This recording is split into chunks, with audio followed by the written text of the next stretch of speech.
दोस्तों, आप सभी जानते हैं कि भारतीय शेयर बाजार इन दिनों काफ़ी नाजुक स्थिति से गुजर रहा है।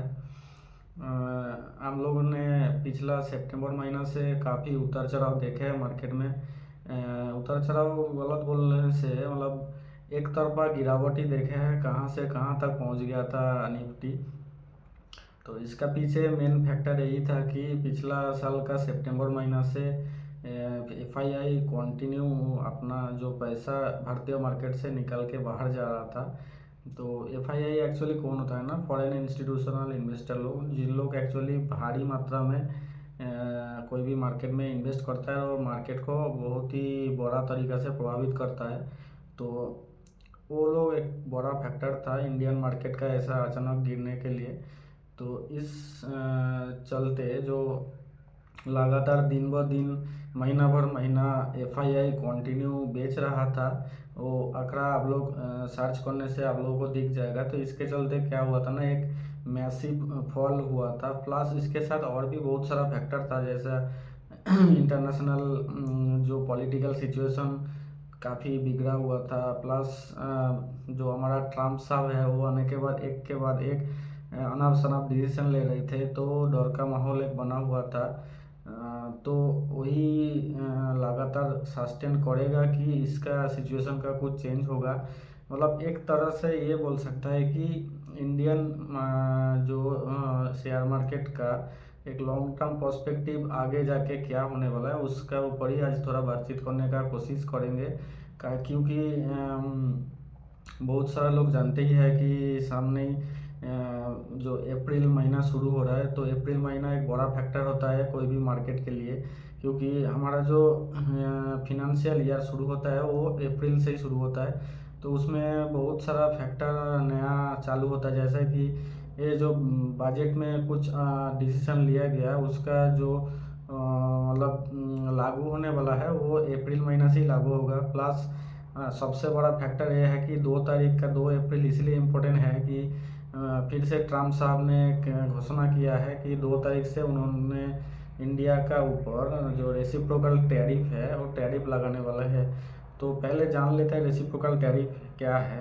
पहले टैरिफ क्या है पहले समझ लेते हैं। टैरिफ सीधा सीधी ये है कि टैरिफ मतलब ये है कि टैक्स, मतलब मान लीजिए एक देश दूसरा देश को कुछ भी सामान एक्सपोर्ट कर रहा है, तो जो खरीदने वाला कंट्री है वो उस खरीदने वाला प्रोडक्ट को जब अपना देश में बेचेगा तो उसके पहले वो उसमें कुछ टैक्स लगाता है, तो उसको बोलता है टैरिफ। जैसे मान लीजिए इंडिया से कुछ सामान अमेरिका में एक्सपोर्ट हुआ, तो अमेरिका उसके ऊपर मान लीजिए 15% टैक्स लगा दिया। तो वो सामान का अगर दाम 100 रुपया था, तो जब अमेरिका मार्केट में जाके वो बिकेगा तो 115 रुपया में अमेरिका का जो आम जनता है उसके पास मिलेगा। तो क्या है, ये टैरिफ लगाने से क्या होता है ना कि जो आपका प्रोडक्ट है उसका सेल थोड़ा कम हो जाता है, क्योंकि आपका जो एक्चुअली सेलिंग प्राइस है उससे ज़्यादा प्राइस में उसको खरीदना पड़ता है। तो ये एक बड़ा फैक्टर यही है कि इसका एगेंस्ट में ट्रम्प साहब ने घोषणा किया है कि उन्होंने 2 तारीख से एक रेसिप्रोकल टैरिफ लगाएंगे। रेसिप्रोकल टैरिफ क्या होता है कि उन्होंने बोला है कि इंडिया जो जो प्रोडक्ट में जितना टैक्स लगाते हैं उनका जो एक्सपोर्ट किया हुआ सामान है उसके ऊपर, तो अमेरिका भी सिमिलर वे में वही सिमिलर प्रोडक्ट के ऊपर उतना ही टैरिफ लगाएंगे। मान लीजिए कोई भी गाड़ी का जो प्रोडक्ट है वो अमेरिका से आने का टाइम जितना टैक्स उसमें आरोपित होता है, तो अमेरिका भी वही सिमिलर रेशियो में उतना टैक्स इंडियन प्रोडक्ट के ऊपर भी लागू करेगा। तो ये क्या हमारे लिए सचमुच में ख़राब न्यूज़ है? थोड़ा सोच के देखिए, ये सचमुच में इंडियन कंपनी के लिए बहुत ही ख़राब न्यूज़ है, क्योंकि हम लोग शायद इतना नहीं जानता है कि इंडिया में जो अमेरिकन प्रोडक्ट है उसके सारे के सारे प्रोडक्ट के ऊपर काफ़ी सारा टैक्स ऑलरेडी लागू किया हुआ है। 25%, 50%, ऐसा कि कोई कोई प्रोडक्ट के ऊपर 100% टैक्स भी लागू किया जाता है। मान लीजिए कोई भी प्रोडक्ट अगर 100 रुपया का प्राइस में अमेरिका से इधर एक्सपोर्ट होके आया और उसमें 100% टैक्स लगना, मतलब क्या हो गया, वो जब आपके पास आ रहा है तो वो 200 रुपया के आसपास आपको मिलेगा। तो इससे क्या होगा ना, वो प्रोडक्ट का जो सेलिंग है वो कम होगा, क्योंकि आपको लगभग दुगना प्राइस से लेना पड़ेगा तो आप उसको शायद नहीं लेंगे। तो सेम चीज़ हमारा जो डोमेस्टिक मतलब इंडस्ट्री है उन लोगों के साथ भी होगा, क्योंकि जब उन लोगों का प्रोडक्ट के ऊपर भी इतना टैक्स लगाया जाएगा तो उनका भी प्रोडक्ट थोड़ा कम सेल होगा अमेरिकन मार्केट में। तो इसी के ऊपर हम लोग आज डिटेल्स में थोड़ा जानने का कोशिश करेंगे कि क्या सचमुच में ये वाला लागू होगा, मतलब रेसिप्रोकल टैरिफ। तो चलिए वीडियो को शुरू करते हैं। तो वीडियो शुरू करने से पहले आप सबसे एक ही रिक्वेस्ट है, आप अगर मेरा चैनल में नया है और वीडियो अच्छा लग रहा है तो प्लीज़ लाइक शेयर और सब्सक्राइब कर दीजिएगा, ताकि आपका ये जो सब्सक्राइब है ये फ्री है, लेकिन मेरे चैनल को आगे बढ़ाने में बहुत हेल्प करेगा। और वीडियो को लास्ट तक देखिएगा, और अगर अच्छा लगे तो ज़रूर शेयर कर दीजिएगा और कमेंट करके बताइएगा कैसा लगा, और कौन सा दूसरा टॉपिक में वीडियो बनाना चाहिए इसमें भी थोड़ा सजेस्ट कीजिएगा। तो वीडियो को शुरू करते हैं कि जैसे पहले बोल रहा था कि बहुत सारा फैक्टर इंडियन इकोनॉमी में जो काम कर रहा था वो इंडियन इकोनॉमी के लिए ख़राब था। जैसा एक तो हो गया अमेरिका से कुछ गलत डिसीजन आ रहा था, दूसरा है कि डॉलर लगातार वीक हो रहा था, मतलब स्ट्रॉन्ग हो रहा था रुपया के आगे। एक टाइम ऐसा था कि डॉलर का प्राइस लगभग 90 रुपया पहुँच गया था, मतलब $1 खरीदने के लिए आपको 90 रुपया लगभग देना पड़ता था। तो ये एक फैक्टर है जो कि अभी शायद देखने को मिल रहा है कि इसमें थोड़ा सा सुधार आया है। जो एक टाइम में 90 रुपया पर डॉलर पड़ रहा था वो अभी घट के लगभग 85 रुपया के आसपास आ गया है। तो इसके पीछे रीज़न क्या है ना कि आरबीआई ने रिसेंटली ये डॉलर प्राइस हाइक को मेंटेन करने के लिए कुछ करेक्टिव एक्शन लिया था टेम्पोररी बेसिस में। जैसा कि मार्केट में भारी मात्रा में डॉलर छोड़ा गया था ताकि डॉलर का सप्लाई बढ़े और इसका प्राइस थोड़ा घट जाए। प्लस और भी कुछ करेक्टिव एक्शन लिया गया था जिसके चलते उसका थोड़ा रिजल्ट भी निकल के आया है। प्लस एक और तो सफिशिएंट नहीं था, उसके साथ साथ वही फिर से ट्रम्प साहब उसका उटपटांग हरकतों के वजह से, उटपटांग डिसीजन के वजह से उन लोगों का डॉलर का प्राइस भी खुद से ही वीक हो गया, जो कि मिला के दोनों का मिला हरकत के वजह से अभी डॉलर का प्राइस मोटा मोटी नॉर्मल रेंज में है, एक मोटा मोटी सपोर्टिव लेवल में है जो कि 85 के आसपास है। तो ये एक अच्छा सुनहरा मतलब चांस है कि इंडियन मार्केट को ऊपर जाने के लिए, क्योंकि हमेशा यही देखा गया है कि जब भी डॉलर मजबूत हुआ है Indian economy plus Indian market वो नीचे ही गया है। तो ये एक पहला संकेत है कि इंडियन इकोनॉमी फिर से आगे बढ़ सकता है। और आप लोग रिसेंट जो मॉर्गन स्टैनली का इंडियन मार्केट को लेके जो रिपोर्ट है उसमें देखेंगे तो उन्होंने जोर देके बोला है कि बुल के सिनेरियो में दिसंबर 2025 तक सेंसेक्स मोटा मोटी 1 लाख पार कर सकता है, 1,05,000 के आसपास जा सकता है। जो बुल के सिनेरियो है तो जो है कि अभी से मोटा मोटी 25% का अप मूव है, तो उसका रिगार्डिंग सेंसेक्स इतना जाएगा तो मोटा मोटी मान सकता है कि निफ्टी भी लगभग 30,000 के आसपास का लेवल दिखा सकता है, जो अभी का लेवल से 25% अप मूव है। तो ये लेकिन सोचने का बात है कि इसका एगेंस्ट में भी बहुत सारा ऐसा रिपोर्टिंग एजेंसी है, तो उन्होंने भी इसका कॉन्ट्रेरी में बात बोला है कि इंडियन इकोनॉमी का इतना सुधार इतना जल्दी होने वाला नहीं है। हालांकि कुछ लोग इतना भी बोला है कि अगला 5 साल में इंडियन मतलब मार्केट से कुछ खास रिटर्न आने वाला नहीं है, हो सकता है कि माइनर नेगेटिव रिटर्न भी आ सकता है। लेकिन इसका एगेंस्ट में मॉर्गन स्टैनली जैसा एक बड़ा रेटिंग एजेंसी का ऐसा रिपोर्ट थोड़ा सा मतलब हम लोगों को कन्फ्यूजन में रखता है। तो उन लोगों ने कुछ रिसर्च किया है, रिसर्च में उन लोगों को कुछ मिला है, तो वही का आधार पे उन्होंने बोला है कि बुल के सिनेरियो में दिसंबर 2025 तक ये मार्केट 1 लाख पार कर सकता है जो सेंसेक्स है। और अगर बुल के सिनेरियो इतना अच्छा नहीं है तो भी सेंसेक्स लगभग 94,000 के आसपास लेवल में पहुंच सकता है। मतलब उनका जो नज़रिया है इंडियन इकोनॉमी और इंडियन मार्केट के ऊपर वो पॉजिटिव ही है, जो लगभग 20% से 25% का अप विद इन 1 ईयर दिखा रहा है। लेकिन आप अपना दिमाग में ये बैठा के रखिएगा कि ये जो सिनेरियो है मार्केट का ये इतना जल्दी सुधरने वाला नहीं है। उन्होंने भी जो टाइम फ्रेम दिया है वो लगभग 1 साल का टाइम फ्रेम दिया है।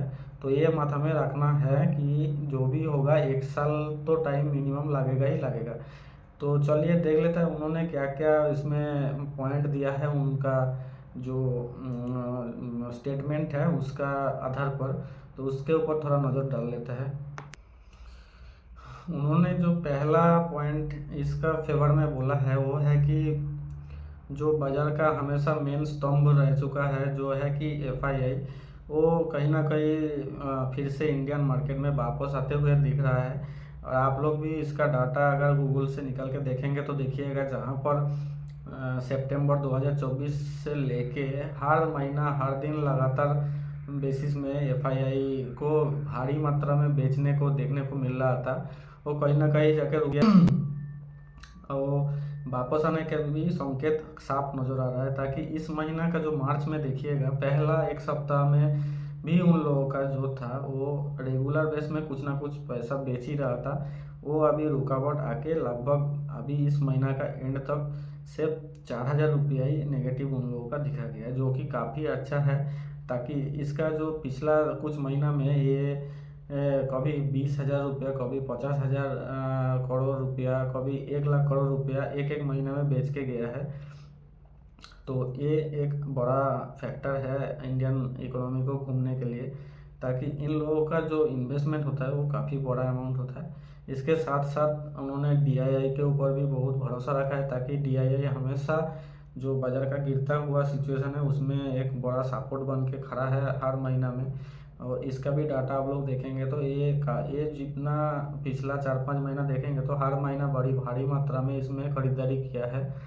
इसके साथ साथ एक एक्स फैक्टर भी अभी बन के आया है, जो है तीसरा शक्ति है, जो है रिटेल इन्वेस्टर लोग। ये भी अभी काफ़ी हद तक अपना पावर रखता है कि इंडियन इकोनॉमी के ऊपर अपना छाप छोड़ने के लिए। तो ये सब मिला जुला के अभी सिचुएशन इंडियन इकोनॉमी का फेवर में है।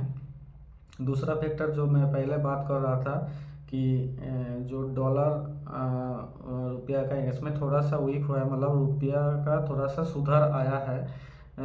जो पहले अभी लगभग 90 रुपया पर डॉलर पहुंच गया था, वो फिर से घूम के अभी 85 रुपीज़ पर डॉलर आ गया है, जो भी एक अच्छा फैक्टर है। और उसके बाद जो है कैपिटल जो मतलब जो कंजम्पशन सेक्टर में जो अभी पिछला बजट में टैक्स छूट जो 12 लाख तक लिमिट कर दिया गया था, उसके चलते सब लोग ये आशा रख रहा है कि फिर से कंजम्पशन इंडिया का बढ़ेगा।